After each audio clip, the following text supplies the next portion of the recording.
Hi everybody मु कृष्णांशु आपको स्वागत करुच्छे स्टडी प्लाटफॉर्म स्टडी स्टार्ट को तबे फाइनाली अमीन कैंडिडेट मानकर पिला जो रिजल्ट वेट करते रिजल्ट से पब्लिश हो जाए ठीक अच्छे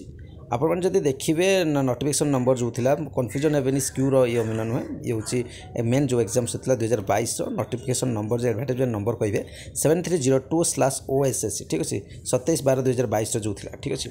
तो छाड़ू जो मैंने सिलेक्टेड होती मेरिट जो ना आसी 60 कैंडिडेट अर्थात 60 जन पिलांकर ना ये सिलेक्टेड होती रोल नंबर सहित ना आपन कैटेगरी वाइज मेंशन अच्छी तेज चलतु सब ना जो सिलेक्टेड अच्छे आप देखी निंतु नेक्स्ट चलो कटअपटा देखने के गला आपको आउट ऑफ 200 ठीक अच्छे जनरल जाइए आप 177 आपने देखिपे जनरल ओमेन जाइए 169 mark SCBC 176 SCBC women 165.5 SC 157 SC women 143.5 ST 131.5 ST women 122 ex serviceman 138 SP 111.5 PWD candidate मानक कैटेगरी 2 रे जाइए 82.5 ठीक अच्छे ये थी आपंकर हूँ कटअफ मार्कटी चैनल जब प्रथम थर विजिट करते जमी आप जानते ओएसएससी ऑफिस ऑटोस जहाँ भी अपडेट आस प्रत्येक दिन प्रोवाइड कर दी है तेनाली चैनल को सब्सक्राइब करदे लाइक करदे शेयर करदे थैंक यू।